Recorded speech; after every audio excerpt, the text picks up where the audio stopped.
Assalamualaikum warahmatullahi wabarakatuh. Nama saya Rangga Rizky Ditya dari Hubungan Nasional Angkatan 22. Di sini saya akan menjelaskan tentang hubungan bilateral antara Indonesia dan Prancis di bidang budaya. Jadi tujuan Indonesia dan Prancis melakukan kerjasama ialah untuk memperkenalkan budaya dari masing-masing negara, seperti bisa jadi dari makanan, seni tari, terus peninggalan-peninggalan gitu, sejarah-sejarah yang negara masing-masing punya.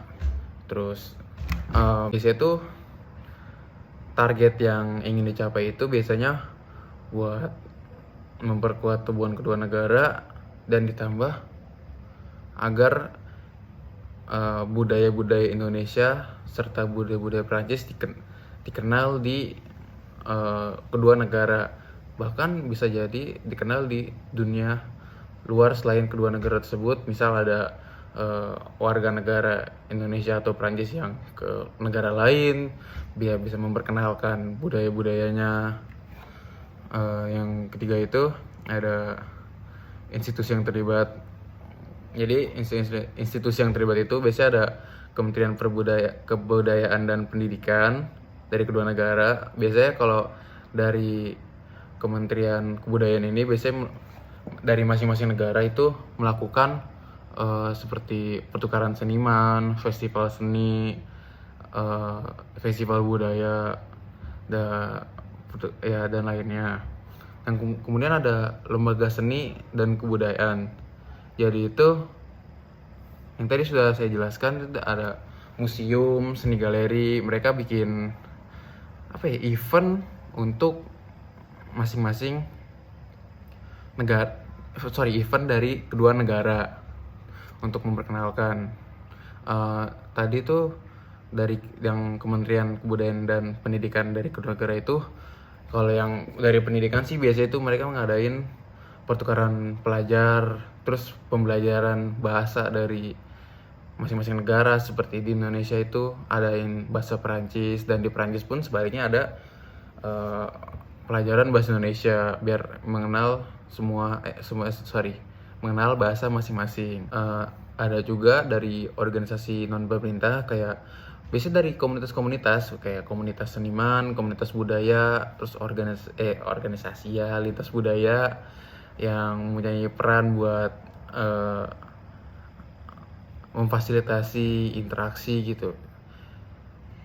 Terus serta mempromosikan kerjasama dan memperluas jaringan. Hitung-hitung ya bisa nambah teman dari luar negeri gitu. Dan juga pertukaran ide ya, dan hal semacamnya lah. Yang konon pemerintah itu lebih ke organisasi atau komunitas biasanya.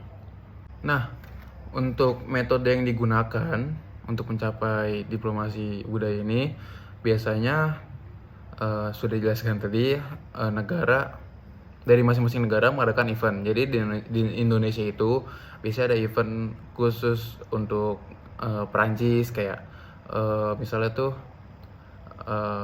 pameran seni dan festival budaya, serta penayangan film-film yang bertema seni gitu, bertema budaya zaman dulu, seperti itu. Terus dari begitu juga sebaliknya di Perancis membuat event Indonesia, seperti seperti pameran seni ya, sama lah seperti event Prancis di Indonesia. Dampak dari diplomasi budaya antara Indonesia dan Prancis itu bisa mempererat hubungan kedua negara.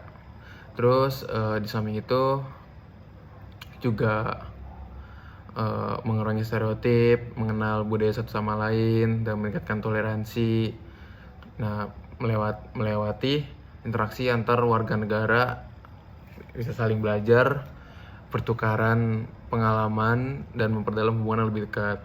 Nah, terus dampak dari membawa pengaruh positif dalam citra dan kerjasama diplomatik di dunia internasional, terus memberikan kontribusi nyata terhadap kehidupan masyarakat melalui pertumbuhan industri kreatif, pariwisata budaya, dan pemberdayaan komunitas seni di Indonesia dan Perancis.